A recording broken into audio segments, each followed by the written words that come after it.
Thanks, Rihanna. So let me share my screen. So this one. Oh, okay. Can everyone see my screen? Yes. Okay, good. Do we have everyone? Okay. So today's topic is on behavior. But before I start, I would like to ask everyone, what is that immediate thing that you would do if you catch yourself feeling anxious or feeling uncomfortable in a new environment? What is that immediate thing that you do? It can be, oh, I have a chat. Listen to music. Yeah, listen to music. Listen to music. What else? Deep breathing. Deep breathing. Nice. That's good. Deep breathing, listening to music. Let myself doing more observation than talking. Observing, taking a step back. Okay. Good. So, I if I don't have the liberty to listen to music, or I don't have the liberty to do what I want to do, if I have a chance, I walk. Yeah, walk would be good. Walks. Yeah. But if I'm in a workplace and I feel uncomfortable, I think the first thing I would do is to whip up my phone and start texting a friend saying that I'm a bit nervous now. I feel I'm so new. Everyone is looks so experienced here. That's probably what I would do. Yeah, thanks for sharing, everyone. So okay. So let me try to, okay. So today's topic is on being stuck in a Skinner box. I hope some of us here have heard of this term, Skinner box. Yeah. So the term Skinner box is named after the American psychologist, B.F. Skinner. Okay. He used Skinner box to explore the relationship between the stimulus, behavior, and consequences. The lab mice that he used in experiments, they were subjected to stimuli such as food deprivation or electric shock. And if they perform the behavior of pressing the lever, they get a reward. And the reward here can be in the form of food, or the electric shock stops. So let me give you a more real-life example. So let's say a child sees a lot of unfamiliar faces in a new environment, and she starts crying, right? Then the parent, either the mom or the dad, carries her and gives her a sense of comfort. So the stimulus here would be a new environment. The behavior here would be crying. And sorry, I heard someone saying hello. Did someone say anything? Okay. Yeah. So the crying here would be the behavior, and the reward here would be a sense of safety when the parent carries her, because there's this sense of comfort, right? When you're being carried. But that's a positive example. What about a not so positive example? So let's say one day you receive a reward. One day you accomplish something, and you go to your parent to share this piece of good news. And instead of saying well done, they just responded, what's the big deal? What's the big deal of this achievement? Anyone can do it. So instead of getting the reward of acknowledgement, or getting the reward of feeling validated by your parents, you feel very dismissed. You feel very invalidated. So if this outcome is consistent, you're probably less likely to share anything positive with your parents for fear of being put down again. But if the outcome is not so consistent, meaning to say that sometimes your parents would say, wow, we are so proud of you. Well done for doing that. Or well done for achieving that. And sometimes they just shrug and say, no big deal, right? So this is in line with what Skinner found out. He found out that that particular behavior is more likely to sustain, more likely to persist if the outcome is not consistent. So for example, the mice were sometimes given food and sometimes were not given food when they press the lever. They will press the lever more because there's this element of unpredictability. It's the same with the story of sharing a piece of good news. There's this element of unpredictability because there's this what if. What if my parents are happy for me this time around? Okay.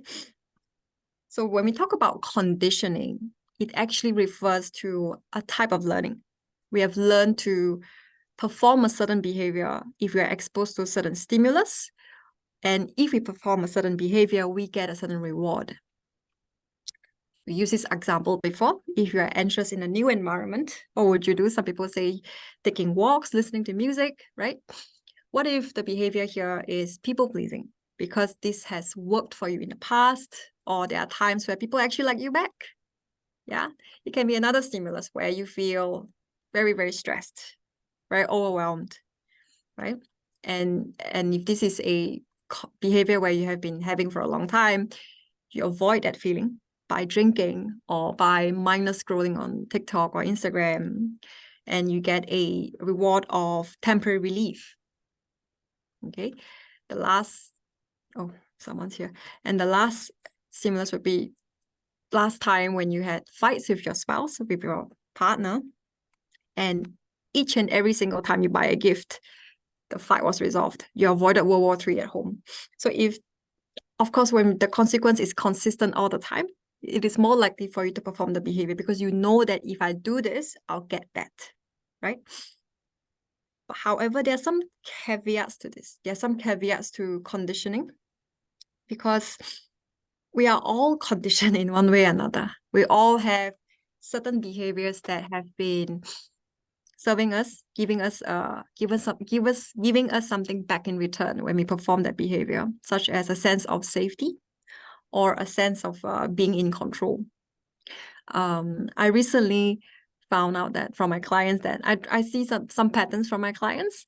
Most of them who are anxious shares about how they would play movies at the back, like in the background, movies such as, usually the similar movies as well, movies such as Friends, Big Bang Theory, or Brooklyn Nine-Nine. They play such movies at the background when they're taking showers or when even when they're sleeping.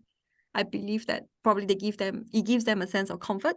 It's not that they haven't watched those movies before. They have watched those movies gazillions of times. There's this sense of predictability to it that they like. They could they know what scene are going to play next. Oh, I have a Q&A. Hang on. Oh, I do the same. Yes. Interesting. Yeah. So I have some clients, they do that because you get something back, right? There is a sense of familiarity to it. Hang on. Yes, white noise. Yeah, some people do that partly because they don't like the feeling of being alone. They don't like the feeling of being alone. And hang on. Okay. And the thing is, we don't really have 100% control of how things are going to turn out. And there's always an element of unpredictability in life. And this goes back to what we talked about earlier. If there's this element of unpredictability, it is more likely for us to perform that behavior. So we are definitely all stuck in a Skinner box. Before we talk about unconditioning ourselves, before we talk about unlearning those unhelpful behaviors, there are two things that we need before we start breaking past our conditioning. The first is actually a sense of accountability. So what it means here is that we need to be able to own it, own our behaviors. Instead of saying things like, I drink because I'm in a bar. I mean, of course, what else would you be doing in a bar, right? We need to be able to say, I drink because I choose to drink. Because no one is holding a gun pointing at you to ask you to drink. There's this element of choice. So it's very similar to clients who struggle with anger management issues. I recently had a client sharing about how he was, he basically, what happened was someone challenged him to a fight. This is actually a delivery man. And for some reason they had a fight, and this delivery man got really, really angry and challenged the person for a fight. And my client then went to the kitchen and get a knife out. So his response to that was, he made me do it. So when someone says that he made me do it, what I hear is the lack of accountability. So when there is no accountability, we can't change our behavior. So we need accountability. So after owning up to our behaviors, we need to be intentional about changing our behaviors. What I mean by that is, if we know that certain behaviors, such as let's say I have a bad communication pattern with my partner, right? And if I know and do nothing about it, nothing's gonna change, because knowing and doing are two very different things. So being intentional here would mean we know it, we know that we need to do something about it, and we do something about it to change. And when in sessions with clients, I talk about change meaning to do something differently. So if we do something again and again and expect a change, it's not going to happen. So when we do something differently, we would achieve something differently, hopefully. So yeah, so we need to be accountable. We need to want to change the behavior. Then we can explore on breaking free of conditioning or unlearning certain behaviors. To talk about unlearning, it's all about this association, right? So it's all about these arrows. So if I feel something or I sense something, then I do something. Or if I do something, I get something, right? To first break free of conditioning, we need to identify what are those behaviors, what are those unhelpful behaviors, because we can't change what we don't know. We can't change what we are unaware of, right? So if we go back to this formula you can call this a formula, I guess, is to find out what prompted us to do that behavior, and what are we getting in return for performing those behaviors. Okay, let's use this example. Let's say the unhelpful behavior here is drinking. I personally don't think drinking is a problem until it becomes overboard, right? It becomes too much, where it impacts day-to-day life. So let's say the problem here is just drinking too much. Okay, it's going to sound funny, but first thing is to recognize that we are stressed. What prompted that behavior was we were very stressed and overwhelmed. I say it's funny because I heard from clients before saying things like, I'm not stressed, I'm just not good at what I'm doing at work. Or they would say things like, oh, I'm overwhelmed because I'm not being good enough, right? But they can't see that they are blaming themselves, instead of just admitting or acknowledging that they're just stressed, they're overwhelmed, right? They need to recognize that they're stressed and overwhelmed. Of course, it takes conscious effort. They need to take a conscious effort to want to do something differently, which is to go for a walk or talk to someone else instead of drinking. And so if the stimulus here is too much stress or overloading at work, we want to identify what falls within our control, so that hopefully we are able to reduce that stress from work. So we either work on the stimulus or the behavior, about the concept, because one of the caveats of conditioning is that we can't really control the outcome. So, but hopefully when we do the right thing, for example, going for a walk or talk to someone, we stop continuing drinking each time we are feeling stressed, right? So we are breaking that pattern of conditioning. Another example here would be this example. Let's say the unhelpful behavior here is to raise a voice or throw things in a fight. Okay, let's identify that. So let's say the couple is able to identify that this is a bad behavior. Sometimes my clients see that as a normalized behavior. They see it as, it's very normal. My parents do that too, right? They don't see it as a problem. But if, let's say, they identify this as a problem, you want to find out what prompted that behavior. So let's say the stimulus here is feeling unheard, feeling misunderstood. And because they don't feel heard or seen by their partners, they start making it big. they start raising voices, they start throwing things to deliver a message across. Right, they start doing that. So that's why in sessions, what we do is we try to investigate what is that behavior is serving, or where does it come from. Because it's a two people thing, it's a bit tricky, because then two people needs to put on the work, right? So if the person is, instead of throwing things, instead of raising voices, he or she needs to learn how to communicate. he or she needs to learn how to communicate that unmet need. So let's say the unmet need here could be misunderstood or unheard, right? And of course, it's a two people thing, so they need to be mindful of how they respond to each other. And what we talked about before, like intentionality, if they know that they need help in terms of communication, perhaps they need someone professional to help them with communication. So knowing and doing. So it's more aligned that way. I think I'm ending it quickly because it's meant to be a 30-minute session. But does anyone here have any questions for me?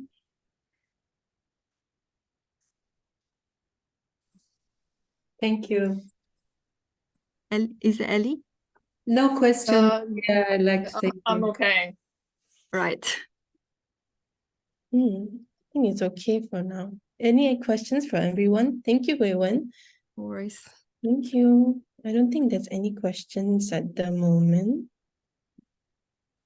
Yeah. Oh, okay. Mark has a question. Yeah. I have.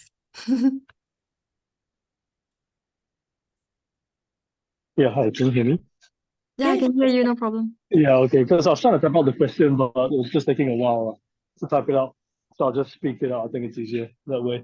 My question is, I think we all know that there are healthier behaviors, there are more accessible behaviors, and still people do not wish to choose the healthier option for a variety of reasons. But sometimes when you look at it, right, it seems quite obvious that the healthier behavior is easier to do actually.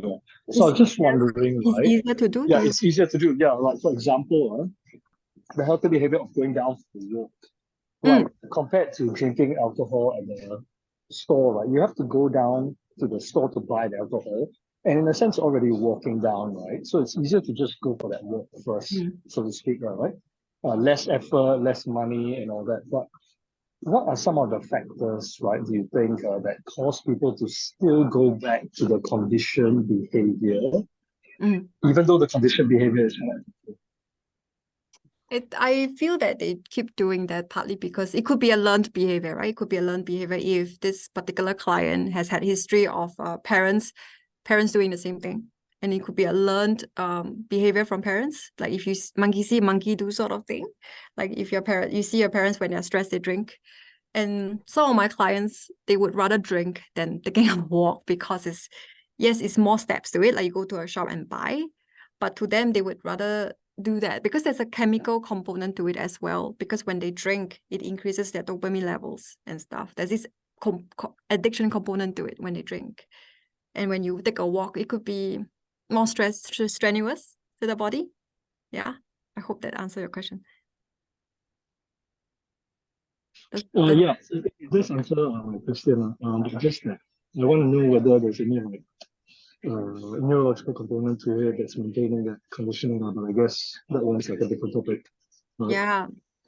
So that's why I initially I talk about the two ingredients to unlearn certain behaviors. The two things that they need to first have is to be accountable to their actions and they need to want to work on that behavior. If they, drinking, they have been drinking most of their lives, it's so much easier to just drink and it works temporarily. Yeah, they need to see that it's a problem, then only then they can stop. Yeah, great. Thanks a lot. I appreciate it. No, thank you.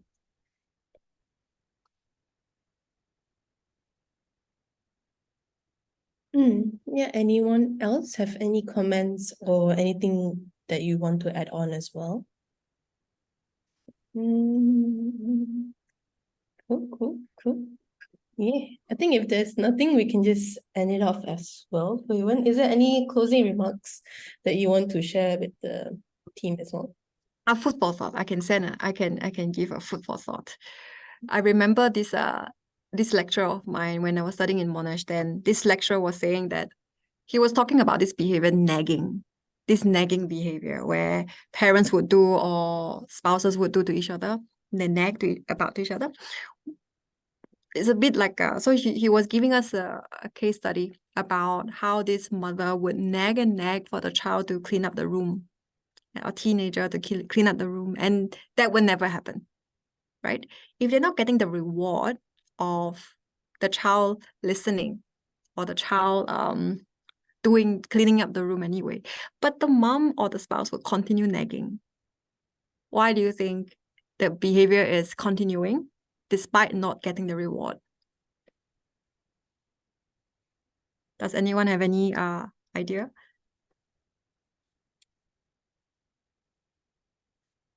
Oh, conditioning. It's like a riddle. So you mean to say that the parent is conditioned to nag? Yeah, I do think that, yeah. I mean, it's not helpful, but it's still, what do they know, right? You mean to say that this person is doing what they know what to do in Yeah. that place? Yeah, I think so. It's comfortable for them to do. I don't know about comfortable. Yeah.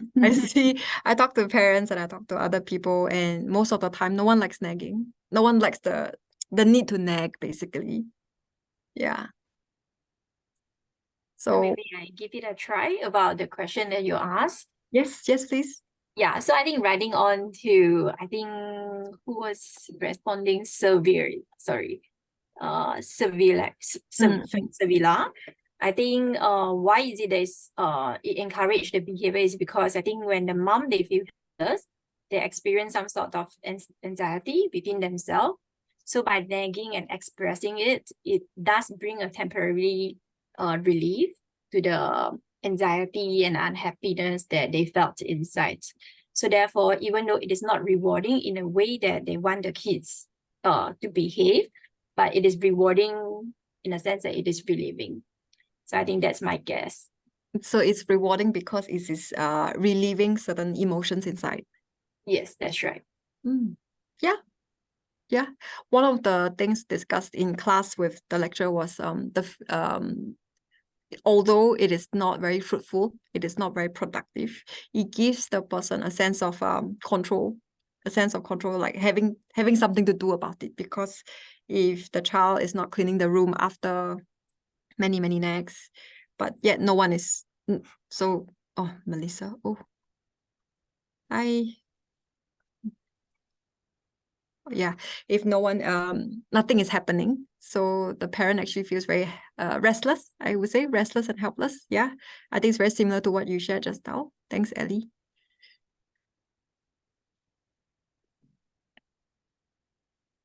And it was Fion just now, by the way. Oh, Fion. Oh, sorry, Fion.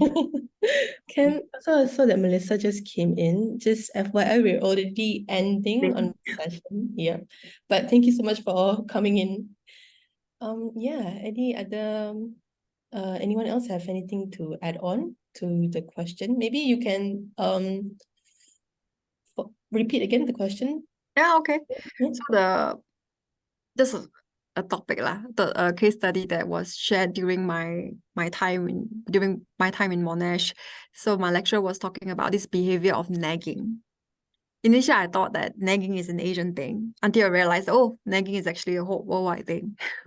So he was talking about how nagging is not a very helpful behavior, but yet people still do it. Like how he was giving us this case study of a parent nagging a teenager cleaning up the room. So the teenager, being a teenager at the time, just wouldn't do it. But the parent would just continue nagging nonetheless. So why do you think the parent continue nagging regardless of the outcome, regardless of the reward, as we said earlier?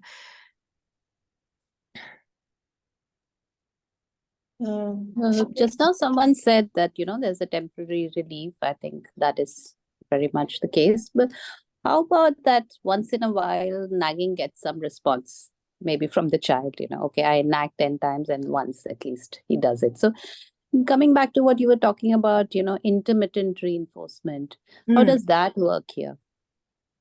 Yeah, you're right. Yeah. Sometimes maybe the child say yes, then the child will do it, and sometimes the child doesn't. Yep, you're right about that.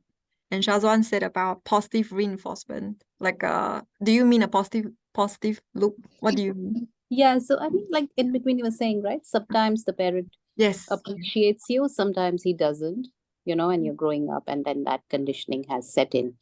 Yes. So does it work in that manner? Does that reinforce the behavior in any way? Like yeah. sometimes you get the reward, sometimes you don't. So what happens with that? It reinforces, right? The behavior. Mm-hmm. Yep. So is there a difference between getting a positive response always, like, the bell rings and then you salivate and you get the food? It's like every time this happens and sometimes you get and sometimes you don't get. The end result is the same, is it? I believe that sometimes, like in that particular case, the professor didn't share much about what happened in the end. Yeah. So I'm not sure what happened, but you're right about this intermittent reward thing. Reinforcement. Yes, Yeah. reinforcement thing. Yeah, because sometimes the child would have, I don't know, I believe that sometimes enough nagging, then the child would have responded in some way. Yeah. Yeah, maybe the nagging intensifies further. Ashwarya, did I pronounce your name correctly? Yeah. Yes, hi. Yeah. Yes. Just wanted to add to the ongoing discussion regarding intermittent reinforcement.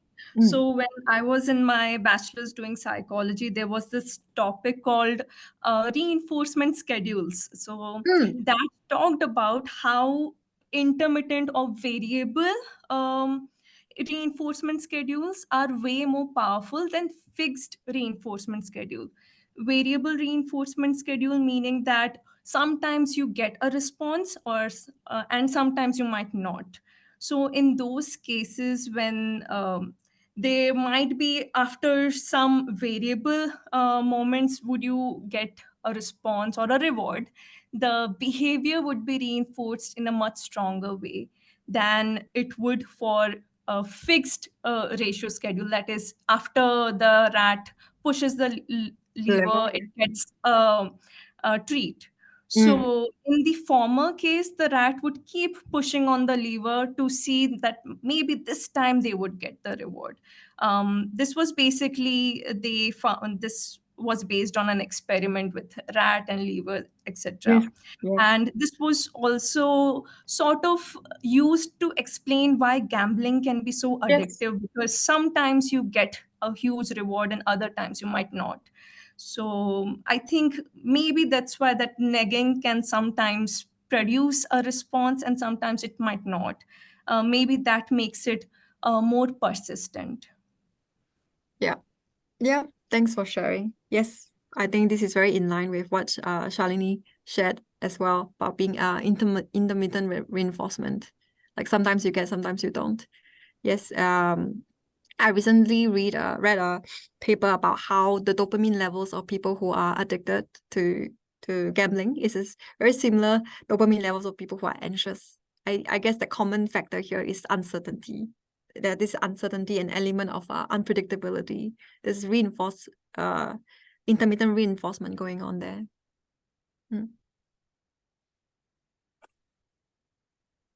Okay, great. I'm so happy that everyone has shared as well. Share your opinions and your feedback, comments as well for all this.